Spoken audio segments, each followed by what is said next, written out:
মৰমৰ ছাত্ৰ ছাত্ৰীসকল তোমালোকে জানানে মৌলিক গাঁথনি মানে কি যাক ইংৰাজীত বেসিক স্ট্ৰাকচাৰ বুলি কোৱা হয় আসলতে আমাৰ যিখন অৰিজিনেল কনস্টিটিউশন বা অৰিজিনেল যিখন সংবিধান তাত কোনো মৌলিক গাঁথনি বোলা বস্তু আমাৰ সংবিধান প্ৰণেতাসকলে লিখি থৈ যোৱা নাই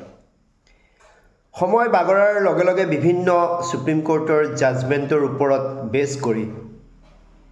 এই মৌলিক গাঁথনিসমূহ 1973 চনত যেতিয়া এজন ৰিলিজিয়াছ লিডাৰ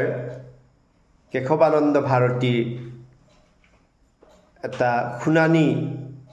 14 জনীয়া বিচাৰপীঠে কেৰালা চৰকাৰৰ বিৰুদ্ধে শুনাবলগীয়া হৈছিল সেই বিচাৰপীঠত এই বেসিক স্ট্ৰাকচাৰ বোলা যেটো ধাৰণা সেই ধাৰণাটো প্ৰথমবাৰৰ কাৰণে তেওঁলোকে উদ্ভাৱন কৰিলে আৰু এই মৌলিক গাঁথনিটো এনেকুৱা এটা বস্তু এনেকুৱা এটা ব্যৱস্থা যেটো ব্যৱস্থাত কোৱা হৈছে যে আমাৰ ভাৰতীয় সংবিধানখনৰ কিছুমান ধাৰাক পাৰ্লিয়ামেন্টে বা ভাৰতৰ সংসদে কেতিয়াও কোনো কাৰণতে তাক এমেন্ডমেন্ট বা পৰিৱৰ্তন কৰিব নোৱাৰে ইয়াৰ আগলৈকে এনেকুৱা এটা ধাৰণা আছিল যে পাৰ্লিয়ামেন্ট অফ ইণ্ডিয়া বা ভাৰতৰ সংসদে যি মন যায় বা যি ধৰণে ভাৰতৰ সংবিধানখনক তেওঁলোকে এমেন্ডমেন্ট কৰিব বিচাৰে বা সংশোধন কৰিব বিচাৰে তেওঁলোকে সংশোধন কৰিব পাৰে কিন্তু কেশৱানন্দ ভাৰতী কেছটো এনেকুৱা এটা লেণ্ডমাৰ্ক জাজমেন্ট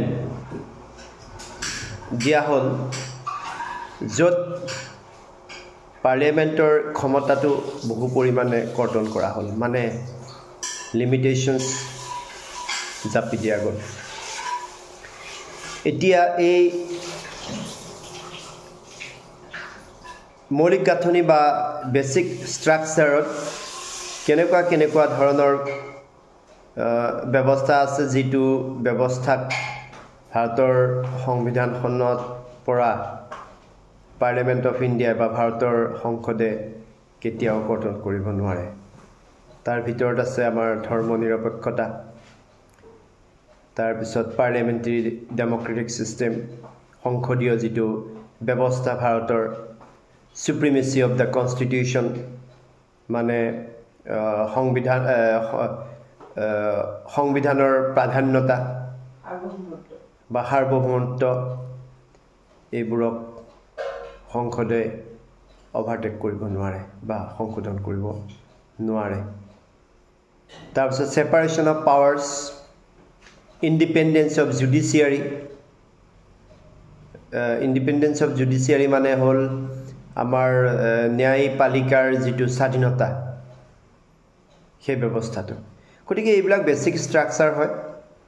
আৰু এই বেসিক স্ট্ৰাকচাৰ বোলা বস্তুটো বা ব্যৱস্থাটোক সন্মান কৰিবই লাগিব সংসদে আৰু সংসদে যদি কেতিয়াবা তাৰ বিপক্ষে কিছুমান আইন প্ৰণয়ন কৰেও তেতিয়া হলে আমাৰ ন্যায়পালিকাই সুপ্ৰিম কোৰ্টে যাক সংবিধানৰ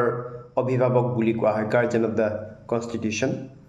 তেওঁ নাল এণ্ড ভইড ডিক্লেয়াৰ কৰিব পাৰে মানে অমান্যতা প্ৰদান কৰিব ধন্যবাদ